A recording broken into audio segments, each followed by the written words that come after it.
नमस्कार, मैं हूं मनोज। और सबसे पहले आज के ये वीडियो स्टार्ट करने से पहले अपने सारे मित्रों को नवरात्रि की हार्दिक शुभकामनाएं। हम लोग हमारे देश के लोग विभिन्न धर्मों के लोग हमारे देश में रहते हैं और वो अलग अलग त्यौहार मनाते हैं। और ज़्यादा आबादी है इस देश में, वो हिंदुओं की है और हिंदुओं के बहुत सारे त्यौहार हैं और वो हमें बहुत कुछ सिखाते हैं। अभी जो है ज़्यादातर जगहों पे चोरों का आतंक मचा हुआ था और चोर लोग भी ये नवरात्रि की पूजा तो नहीं कर रहे थे, लेकिन वो लोग जय माता दी बोल के बहुत सारी जगहों पे चोरी कर रहे थे। लेकिन जैसे ही नवरात्रि स्टार्ट हुआ, अब लोगों ने जय माता दी बोलना स्टार्ट कर दिया है। अब जब लोग जय माता दी बोलेंगे तो वो लोग आवेश में आ जाएंगे, आवेग में आएंगे और इसके लिए वो लोग एक्टिव हो जाएंगे। और ये जो त्योहारों का सेटअप किया गया है, ये बहुत हिसाब से किया गया है, समय के हिसाब से किया गया है। और हमारा देश जो है वो कृषि प्रधान देश है। यहाँ पे लोग खेती किसानी ज़्यादातर लोग करते हैं और इसलिए समय समय पे जब एक समय ऐसा आता है जब वो लोग इनएक्टिव हो जाते हैं, यानी कि वो सुस्त हो जाते हैं, उनके पास उतना ज़्यादा कामकाज नहीं रहता है। और एक समय ऐसा आने वाला होता है जब उनके पास में कामों की संख्या बढ़ जाती है, मतलब कामों का ढेर लग जाता है, वो लोग काम में लग जाते हैं। काम को स्टार्ट करने से पहले हमको वार्मिंग अप करना बहुत ज़रूरी है, यानी हमको वार्मिंग अप करना बहुत ज़रूरी है। जैसे हम युद्ध चालू करने से पहले वार्मिंग अप करते हैं और हम लोग बहुत जोश में आ जाते हैं। यहाँ तक कि हमारी सेना भी जब युद्ध स्टार्ट करती है तो वो क्या करती है, वो जय माता दी बोल के और जय भोलेनाथ या ओम नमः शिवाय के नारे लगाते हुए, हर हर हर हर महादेव के नारे लगाते हुए या बजरंग बली के नारे लगाते हुए लोग लड़ाई को स्टार्ट करते हैं और जोश में आ जाते हैं। तो ये जो नवरात्रि है, ये सर्दीय नवरात्रि है जो अभी चल रहा है। इसके बाद में खेती किसानी का काम जो है जो जोरों पे आ जाएगा। बहुत सारे किसान अब भी अपनी सब्जियां लगाएंगे और बहुत सारे जो है कि विभिन्न की जो फसलें होती हैं, जो भी उगाई जाती हैं, उनकी बुआई करेंगे और तभी वो लोग अपनी मतलब फसल को काट पाएंगे। जो त्यौहार हैं उनमें बहुत सारे लोग पूजा करते हैं, पूजा पाठ करते हैं और वो सोचते हैं कि पूजा से ही हमें बहुत सारा फल मिल जाएगा, लेकिन इनका जो बेसिक कॉन्सेप्ट है, जो इनका असली मतलब है, वो लोग समझते नहीं हैं। तो हम इस नवरात्रि से, जो नौ दुर्गा है, इनसे हम क्या सीख सकते हैं? वैसे जो देवियों की संख्या है और इन देवियों की जो जानकारी है वो हमें दुर्गा सप्तशती वाले पुस्तक में मिलती है। वहाँ पे इन देवियों की संख्या जो है वो 108 बताई गई है। मतलब इनके विभिन्न रूप हैं और कई जगह इनको 1008 भी बोलते हैं। मतलब बहुत सारे फॉर्म हैं, बहुत सारे रूप हैं। लेकिन जहाँ 9 देवियाँ हैं, ये हमारे लाइफ साइकिल को रिप्रेजेंट करती हैं। मतलब जीवन में हम कैसे एक सफल इंसान बन पाएंगे और कैसे कैसे करके हम लोग आगे बढ़ पाएंगे, ये नौ दुर्गा हमें ये सिखाती। तो हम इनसे कैसे सीख सकते हैं, हम अपने जीवन में कैसे आगे बढ़ सकते हैं और जब हम आगे बढ़ेंगे तो हमें कौन कौन सी प्रॉब्लम आएगी, हम कैसे कैसे फॉर्म से गुजरेंगे, ये हमें ये नौ दुर्गा से हमें सीखना चाहिए। तो हम एक एक करके स्टार्ट करते हैं और एक एक करके बताते हुए चलते हैं।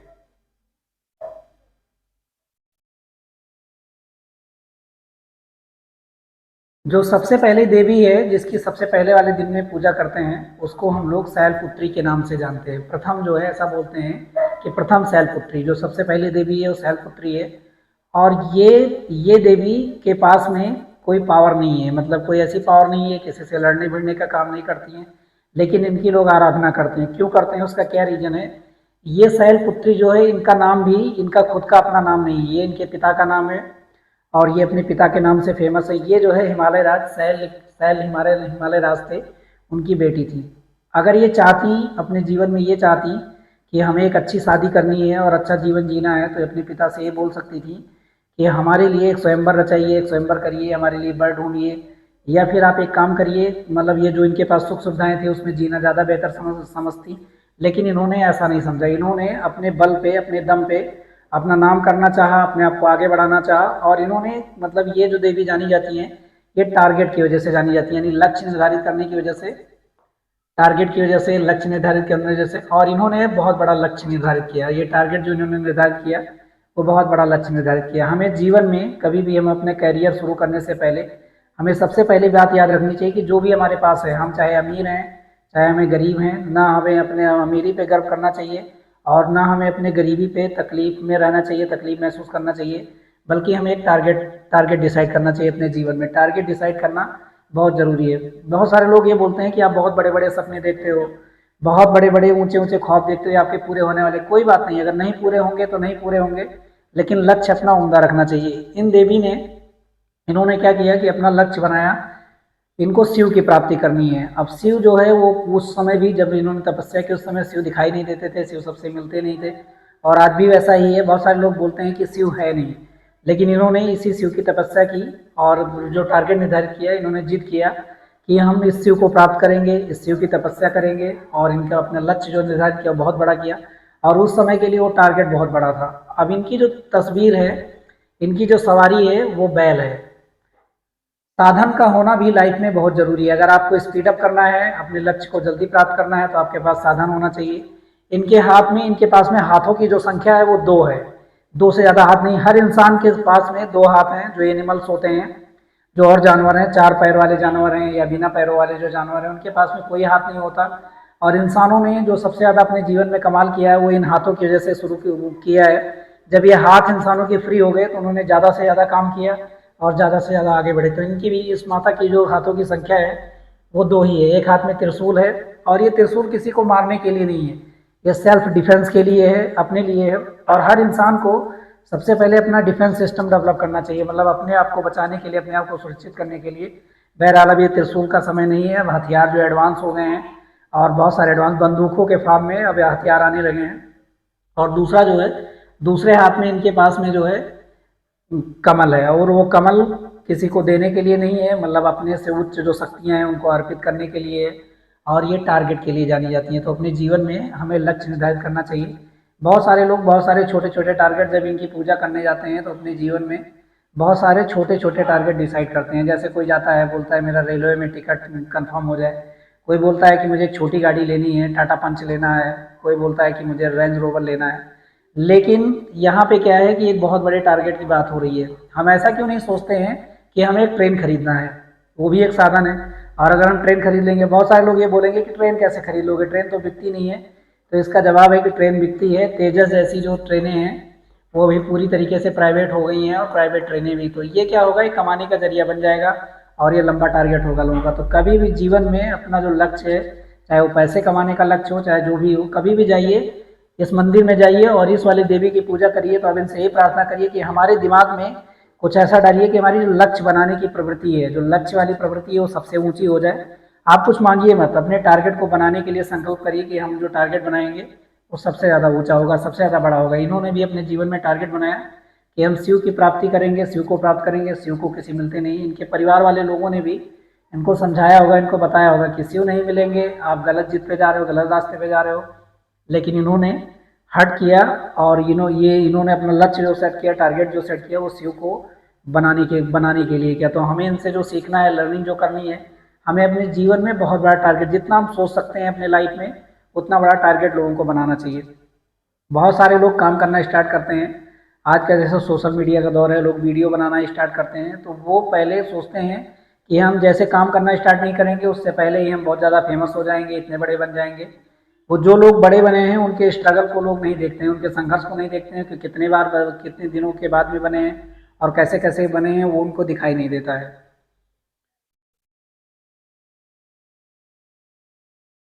अगली जो, मतलब ये जो लक्ष्य निर्धारित किया है, इन्होंने जो अपना घर परित्याग कर दिया, अपना घर छोड़ दिया, और ये बाहर चली गई, पहाड़ों पे चली गई। वैसे ये पहाड़ों पे ही रहने वाली थी, लेकिन ये बाहर निकल गई। और ये जो दूसरी देवी है, ब्रह्मचारिणी है। ब्रह्मचारिणी का मतलब होता है, ब्रह्म का मतलब ज्ञान होता है, और चारिणी का मतलब आचरण होता है। तो ये ब्रह्मचारिणी है। इनका मतलब क्या है कि इनके हाथ में भी कोई हथियार नहीं है, कोई वेपन्स नहीं है इनके हाथ में। एक हाथ में कमंडल है, यानी कि इनके पास में जल है जो तपस्या के लिए जरूरी होता है, और जो दूसरे हाथ में इनके पास में माला है, जिनसे काउंटिंग करेंगी और ये पता करेंगी कि हमने कितनी बार तपस्या कर लिया। और एक, मतलब एक साधन होता है, कोई ना कोई माध्यम जरूर चाहिए लोगों को तपस्या करने के लिए। और ये तपस्या का मतलब, आज के दिन में तपस्या हो भी सकता है जो कोई कर नहीं रहा है। और इस तपस्या का मतलब जो है, इनका, ये देवी जो है ज्ञान के लिए है, तपस्या के लिए है। और जो तपस्या करता है उसके साथ में जब काम करना स्टार्ट करते हैं तो हमें पेशेंस की ज़रूरत होती है, तो धैर्य के लिए भी जानी जाती हैं। और दूसरा है डेडिकेशन। जो जिस भी काम को आप कर रहे हैं उसके लिए आपके पास में डेडिकेशन होना चाहिए, समर्पण होना चाहिए। और इनके पास में भी कोई शक्ति नहीं है, ये शक्तिविहीन है, लेकिन इनके पास में एक लक्ष्य है, और लक्ष्य के साथ साथ में इनके पास में जो टारगेट है उसको पूरा करने के लिए जो संकल्प है वो आचरण है ब्रह्माचरण। यानी कि इन्हें ज्ञान अर्जित करना है, और ज्ञान से ही किसी चीज़ की प्राप्ति करनी है। और वो किससे होगा, तपस्या से होगा। और इनके पास पेशेंस बहुत है, बहुत सालों तक ये जो है तपस्या करती रही। बहुत सारे लोग इनको लौटाने के लिए भी गए कि आप जो है तपस्या छोड़ दीजिए, किसी शिव की प्राप्ति आपको नहीं होने वाली है, लेकिन इन्होंने नहीं माना, और इन्होंने अपनी तपस्या जारी रखी। बहुत सारे लोग इनकी जो पूजा करते हैं वो इसलिए करते हैं कि हमें जो है शक्ति मिलेगी। इनके पास कोई शक्ति नहीं है, ये ज्ञान अर्जित करने की कोशिश करती हैं। और हमें अपने लाइफ में भी ध्यान रखना चाहिए कि बिना ज्ञान के कोई चीज़ संभव नहीं है। अगर हमारे पास पावर आ भी गई और हमारे पास ज्ञान नहीं है तो उसका हम मिसयूज कर देंगे। और ये वाली देवी जो सेकंड देवी है ब्रह्मचारिणी, ये हमें यही बताती है कि हमें पहले ज्ञान अर्जित करना चाहिए। और ज्ञान अर्जित करने के लिए हमें जो है कठोर परिश्रम करना पड़ेगा, और उसके लिए हमें बहुत पेशेंस की ज़रूरत है, धैर्य की ज़रूरत है, और अगली चीज़ है डेडिकेशन की ज़रूरत है। यानी कि डेडिकेशन की ज़रूरत है, यानी कि हमें काम, अपने काम के प्रति जो है समर्पण चाहिए, समर्पण का भाव होना चाहिए, सेवा का भाव होना चाहिए। अब आगे जो तीसरी जो देवी हैं वो जो है चंद्रघंटा है। चंद्रघंटा का मतलब ये है, ये दो शब्दों से बना है। चंद्र का मतलब होता है चंद्रमा, और इसका मतलब होता है कि शांति। अब जब आप ज्ञान अर्जित करेंगे तो आपके पास में शांति आएगी, और जो घंटा का प्रतीक है यानी कि आपके ध्वनि ध्वनि का जो संकेत होता है, जो माइंड में वाइब्रेशन होता है, इसका मतलब ज्ञान से होता है, यानी आपके पास में ज्ञान आ जाएगा। और ये वाली जो देवी थी इनके पास में, इनको जो इनकी जो तस्वीर दिखाई जाती है, मैंने यहाँ नहीं बनाया क्योंकि इनके हाथों की संख्या लोगों ने ज़्यादा छाप दी है, और कई जगह लिखा भी हुआ है कि इनके पास इतने हाथ हैं, ये है। लेकिन ऐसा नहीं है, इनके पास में ज्ञान आ गया। किससे आया? तपस्या से आया और परिश्रम से आया। और इनके पास में जो है ज्ञान में जो है पूर्णता, ऐसा नहीं है कि ज्ञान है तो ज्ञान का मिस यूज करने की ये नहीं है, कैपेसिटी नहीं है। और ये समृद्धि की देवी हैं, शांति की देवी हैं, और ये जो है मानसिक संतुलन। अगर ज्ञान आ जाए तो ज्ञान का मिस यूज नहीं करना है, ज्ञान को सही जगह पर लगाना है। दो तरीके से बहुत सारे लोग ज्ञान अर्जित करने वाले, बहुत सारे आतंकवादी जो हैं, टेररिस्ट जो हैं, उनके वो भी बहुत ज़्यादा ज्ञानी हैं, बड़े बड़े इंजीनियर हैं, और बड़े बड़े डॉक्टर्स भी हैं, उसमें बड़े बड़े लोग हैं जो अपनी इंजीनियरिंग का इस्तेमाल, जो उनके पास ज्ञान है, उसको मिस यूज करते हैं, लोगों को मारने के लिए करते हैं, लोगों को गलत रास्ते पे ले जाने के लिए करते हैं। तो हमें ऐसे ज्ञान को अर्जित करना है, और इस देवी से हम ये वाला सीख सकते हैं। तो ये वाली देवी हमें, जब हम जीवन में कभी भी तपस्या करेंगे, ज्ञान आएगा, तो ज्ञान का हमें सही जगह उपयोग करना है, सदुपयोग करना है, अच्छी जगह उपयोग करना है। अगली जो देवी हैं वो है कुष्मांडा। कुष्मांडा का मतलब होता है कि ये जो है, जब इन्होंने तपस्या किया, और सबके जीवन में ऐसा होता है कि जब आप तपस्या वाली लाइफ में रहेंगे तो आपको बहुत सारी प्रॉब्लम आएगी। आप सारी मानसिक रूप से तो स्ट्रांग हो जाएंगे, लेकिन आप शारीरिक रूप से वीक हो जाएंगे। और ये यहाँ पे इसी चीज़ को प्रदर्शित किया गया है कि रोगों का निवारण करती हैं, शोक का निवारण करती है, भय का निवारण करती है। इसका मतलब क्या है? इनको खुद को शोक है, खुद को रोग है, खुद को भय है। क्यों है? क्योंकि इन्होंने खाना, पानी, जल सब कुछ त्याग दिया, त्याग करते हुए तपस्या किया। इनकी मानसिक जो लेवल था वो तो हाई हो गया, लेकिन जो इनका शरीर था वो कुरूप हो गया, काला हो गया, मतलब ये अच्छा नहीं रहा। और लेकिन इसके बाद में भी इनकी जो मुस्कान है वो मंद है, हल्की है, इन्होंने मुस्कुराना बंद नहीं किया। बहुत सारे लोग, वीक लोगों को लोग देख के, बहुत सारे मानसिक रोगी को देख के, बीमार लोगों को देख के बहुत सारे लोग बहुत मजाक उड़ाते हैं, लेकिन हमें इनसे सीखना चाहिए। हमारे पास में, हमारे जीवन में अगर कभी भी ऐसी स्थिति आती है तो हमें पेशेंस बनाना चाहिए, और पेशेंस बनाते हुए हमें उसका निवारण को खोजना चाहिए। तो बहुत सारे लोग इनकी पूजा इसीलिए करते हैं कि जो ज्ञान इन्होंने अर्जित किया है, और जो इनका शरीर बेकार हुआ था, इसके बाद में इनकी बेहतर स्थिति आई, और ये वाली जो स्थिति है यहाँ पे, इनका शरीर खराब हो गया, इनका दिमाग तो बढ़ा लेकिन इनका शरीर खराब हो गया यहाँ पे। तो ये वाली, और एक चीज़ यहाँ पे और होता है कि ये जो है कुष्मांडा का मतलब होता है कि, मतलब जो अंडा होता है, यानी जो एक फॉर्म में होता है, जो अंडे उत्पन्न करने करने वाले जो ये होते हैं, उनसे ये किया जाता है। कुमड़ा जो होता है, कुमड़ा जो बोलते हैं, बहुत सारे अपने देश में प्रथाएं हैं कि बहुत सारी महिलाएं जो होती हैं, जो ये कद्दू, लौकी और ये सब चीज़ होता है, इनमें से किसी एक चीज़ को लोग काटती नहीं है। तो उसका वजह यही है कि जब हम किसी एग को बर्बाद कर देंगे तो जो सृष्टि है, उसकी जो रचना होने वाली है, कोई जीव उससे पैदा होने वाला है, तो वो जीव अपने मतलब ये फॉर्म में नहीं आ पाएगा। और लोगों ने मेडिकल साइंस में, आयुर्वेदा में लोगों ने इसके नाम से एक रसायन भी तैयार किया है, जो हमारे बॉडी को बहुत सारे रोगों के निवारण के लिए यूज होते हैं, और हमारे बॉडी को बहुत सारे एलिमेंट्स देते हैं, यानी कि न्यूट्रिएंट्स देते हैं, प्रोटीन देते हैं, विटामिन देते हैं, और उनसे मिलते हैं। तो इस वाले देवी की जो भी पूजा करते हैं वो रोगों के निवारण के लिए और भय से मुक्ति के लिए। लेकिन ये कब आया? इनके बहुत सारे परिश्रम करने के बाद में इनका मानसिक लेवल तो अच्छा हो गया, लेकिन इनका जो शारीरिक शरीर था वो कुरूप हो गया, अच्छा नहीं रहा, बहुत कमजोर हो गया। तो ये वाला जो रूप देवी का है, और ये सबके जीवन में आता है, जो परिश्रम करेगा, जो मेहनत करेगा, वो इस वाले स्टेज में जरूर पहुंचेगा। अगली जो देवी हैं वो है स्कंद माता। अब यहाँ यज्ञ की बात हो रही थी। अब जब कोई कुछ कर लेगा, मतलब कुछ उसके पास पावर आ जाएगी शरीर, तो कोई ना कोई काम जरूर करेगा। इंसान जो है कोई ना कोई काम करेगा, यानी कि वो क्रिएटर्स बनेगा। बहुत सारे लोग क्या करते हैं?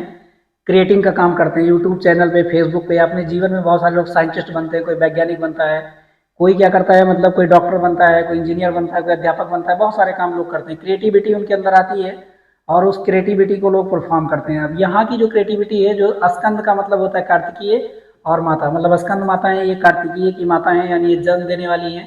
ये ब्रह्मांड की सृष्टि के रूप में इनको लोग बोलते हैं। और हर इंसान कुछ ना कुछ बनाता है, कोई अच्छी चीज़ बनाता है, कोई कुछ नहीं बनाता है, कोई बहुत सारी चीज़ें बनाता है। तो इस वाली माता से हमें क्रिएटिविटी सीखनी है। जब लोग पूजा करने जाते हैं इनकी, तो इसी क्रिएटिविटी की पूजा करते हैं, यानी कुछ निर्माण की पूजा करते हैं। और ये देवी के हाथ में कोई हथियार नहीं है, किसी भी माँ के हाथ में कोई हथियार नहीं होता है। उसके हाथ में एक बच्चा है और इनके पास में हाथों की संख्या 4 है, 2 हाथों से अपने बच्चे को संभाल रही हैं, यानी जिसका इन्होंने निर्माण किया है। जब आप कोई चीज़ निर्माण करेंगे, कोई चीज़ जब आप अपने जीवन में बनाएंगे, तो उसको संभालने की बहुत जरूरत होगी। मान लो कोई प्रोजेक्ट आप अपने लाइफ में बनाते हैं, प्रोजेक्ट को क्या करते हैं बहुत सारे लोग, बहुत सारे थीसिस को लोग चुरा लेते हैं।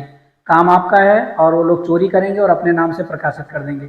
इतिहास में ऐसे बहुत सारे प्रोजेक्ट और बहुत सारे काम ऐसे हुए हैं और बहुत सारे शोध हुए हैं, किया किसी और ने और प्रकाशित कर दिया लोग अपने नामों से। इसीलिए कभी भी काम करते समय लोग बोलते हैं कि अपनी जो ओपिनियन है, अपना जो ज्ञान है, वो अगर आपको आगे बढ़ना है तो लोगों के सामने में नहीं बोलना चाहिए, नहीं बताना चाहिए। उसका रीज़न यही होता है।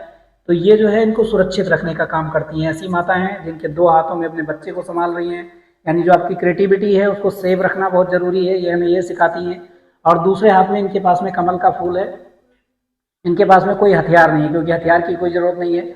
और जो माँ होती है वो अपने बच्चे के लिए बहुत ज़्यादा ये आक्रामक होती है। अगर उनके बच्चे को कोई भी क्षति पहुँचाएगा, कोई नुकसान पहुँचाएगा, अब वो कोई सी माँ हो, चाहे वो गाय हो, चाहे भैंस हो, चाहे बिल्लियाँ हो, चाहे सांप हो, कोई भी हो, अगर उनको लगेगा, जो ये मात्र जो पावर होती है, उनको अगर लगेगा कि उसके बच्चे को कोई चोट पहुँचाने वाला है, कोई नुकसान पहुँचाने वाला है, तो वो लोग आक्रमण कर देंगी। और ये वाला जो रूप है वो हमें यही सिखाता है कि अगर आप जीवन में कुछ बनाते हैं, कुछ क्रिएट करते हैं, कुछ इकट्ठा करते हैं, तो उसको हमें सेव करने की ज़रूरत है, बचाने की ज़रूरत है, क्योंकि वो चोरी होने के चांस उसके ज़्यादा हैं।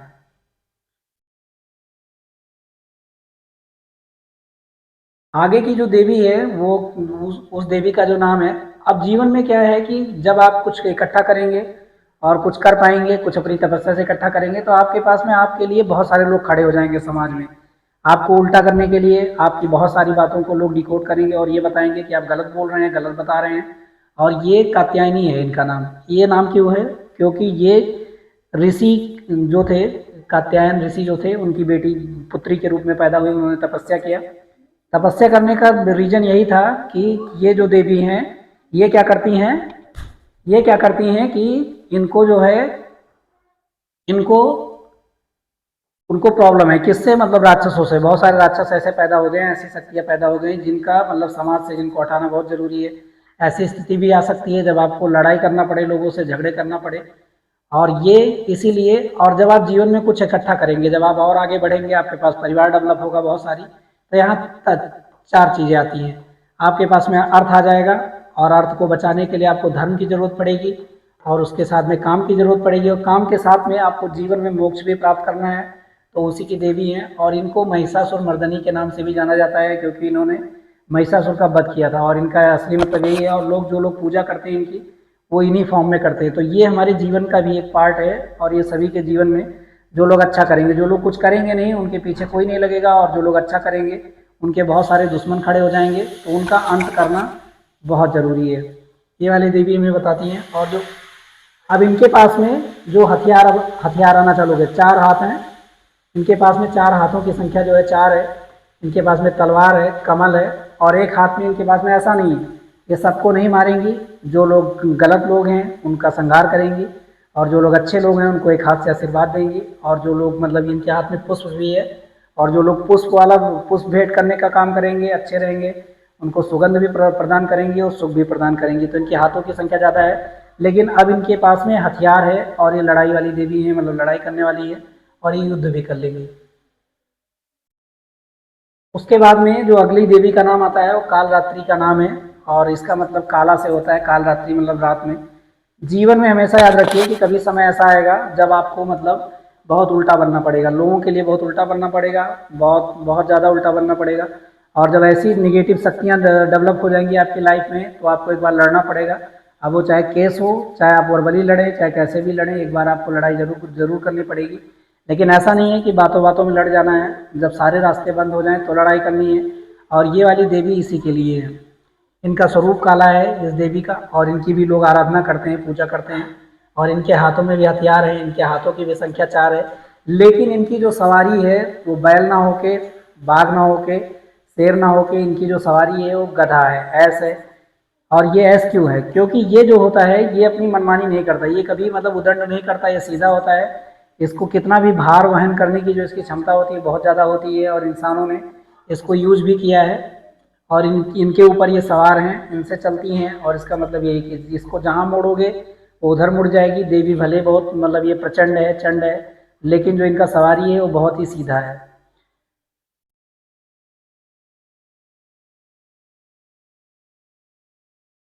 अब जीवन में अगर एक बार जो अभी हमने काल रात्रि पढ़ा, मतलब उनका जीवन काला हो गया, उनको काला बनना पड़ा, मतलब बहुत खराब बनना पड़ा। उसके बाद में जो अगली देवी जो आती है, जो जो अष्टमी के नाम से जिसकी पूजा होती है, और ये 8वीं देवी है, और इसका मतलब है महागौरी, यानी बहुत ज़्यादा गोरापन। लाइफ में हमेशा याद रखिएगा कि अगर कालापन आता है, अगर एक दिन काला आएगा तो एक दिन गोरा भी आएगा, एक दिन अच्छा दिन भी आएगा। और ये वैसे ही, बिल्कुल वैसे ही है। ये देवी बहुत गोरी हैं, और इसके लिए कथा भी प्रचलित है कि जब इन्होंने तपस्या की तो इनका कुष्मांडा वाला रूप आ गया, मतलब ये काली हो गई, इनका शरीर खराब हो गया। जब इनको शिव की प्राप्ति हुई तो भगवान शिव ने इनको क्या किया, उनके पास में उनके सर पे ही गंगा अवेलेबल थी, उन गंगा जल से इनको धो दिया, स्नान करवा दिया, और इनका रूप जो था वो बहुत ज़्यादा गोरा हो गया। और इस माता की इस फॉर्म में पूजा करते हैं लोग। अब इनकी सवारी यहाँ भी बैल ही है, क्योंकि अब इनको लड़ाई करने की ज़रूरत नहीं है, इनके जीवन में जो है सुख संपत्ति आ चुकी है। फिर भी इनके पास हथियार है, अगर कोई हमला करेगा प्रोटेक्शन करेगा, और डमरू भी साथ में है जो ध्वनि उत्पन्न करता है, और वो हमारे दिमाग को जो है संतुलित करता है, जो ध्वनि होती है। तो ये सुख की देवी हैं, शांति की देवी हैं, और समृद्धि की देवी हैं। मतलब अब इनके पास खुद ही ऐसा करने के बाद में इनका रंग भी गोरा हो गया अभी, और इनके पास में वो सब सारी चीज़ें आ गई। इनको शिव भी मिल गए, इनके पास में बच्चे भी हैं, संसार भी है, क्रिएटिविटी भी है, बहुत सारी चीज़ें हैं, और लाइफ भी ऐसे ही है जब ऐसे बाद में ऐसा रूप आएगा। और सबसे खास है जो देवी का 8 9वां रूप है, वो सबसे खास है, और इसमें हमें इस कॉन्सेप्ट को बहुत डिटेल में समझने की जरूरत है। ये जो है सिद्धरात्रि इनको बोलते हैं, यानी इनको सिद्धि की देवी बोलते हैं। जीवन में इन सब दौर के गुजरने के बाद में जब आप इतना परिश्रम करेंगे और अपने लक्ष्य को निर्धारित करेंगे, पूजा करेंगे, आप बीमार पड़ जाएंगे, और तब माफ कीजिएगा, जब आप तपस्या करेंगे तो आपके पास में ये बहुत सारी यातनाएं आएंगी, बहुत सारी पीड़ाएं आएंगी, और उसके बाद में आपको जो अपना टारगेट रहेगा, जिसको आपने निर्धारित किया था, वो आपको मिल जाएगा। और टारगेट मिलने के बाद में जब आप हाईएस्ट लेवल पे अपने जीवन में पहुंच जाएंगे, जिसमें लोग 1% लोग पहुंचते हैं, ये जब लेवल में पहुंच जाएंगे तो आपको सिद्धि प्राप्त हो जाएगी। और ये माता भी सिद्धि वाली ही है, और इनकी जो पूजा करते हैं वो सिद्धि की डिमांड करते हैं, बहुत सारी सिद्धियों की डिमांड करते हैं। और इन देवी के पास में कोई वाहन नहीं है। बहुत सारे लोग चौंक जाएंगे, अब ये कैसे चलेंगे? इनको चलने की ज़रूरत नहीं है। अभी जब आप हाईएस्ट लेवल पे पहुंच जाएंगे, आपको किसी चीज़ की इच्छा नहीं है, आप वो सब सारी चीज़ें जीवन की समझ गए हैं, जो आपको चाहिए था, जो आपने टारगेट सेट किया था, वहाँ पे पहुँच गए हैं।